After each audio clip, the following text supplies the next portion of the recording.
27 ఓకేనా. మతపరంగా పన్నులు వసూలు చేయరాదు. మతపరంగా పన్నులు వసూలు చేయడం నేరం. గమనించాలమ్మా, మతపరంగా పన్నులను వసూలు చేయకూడదు.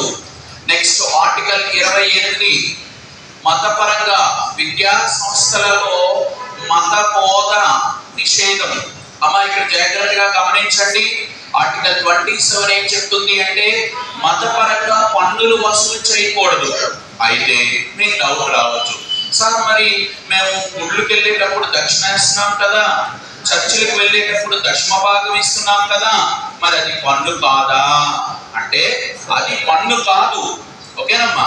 సో అదేంటి, ఆ మతాన్ని డెవలప్ చేసుకోవడానికి లేదా సహాయ కార్యక్రమాల కోసం నువ్వు ఇచ్చే ఒక సాయం అన్నమాట. కాబట్టి అంతేగాని మతపరంగా పన్నులు వసూలు చేయకూడదు. ఓకేనమ్మా. పాతకాలంలో ముస్లిం చక్రవర్తుల కాలంలో లేదంటే ఇతరత్ర కాలంలో టైత్ అనే పన్ను ఉండేది మతపరంగా. అలాంటి పన్నులు వసూలు చేయకూడదు.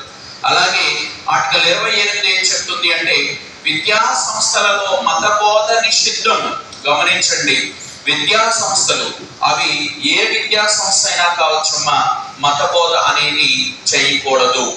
నెక్స్ట్ ఆర్టికల్ 29 ఇక్కడి నుంచి మనకి మైనారిటీ యొక్క హక్కుల సంరక్షణ గురించి వస్తుంది.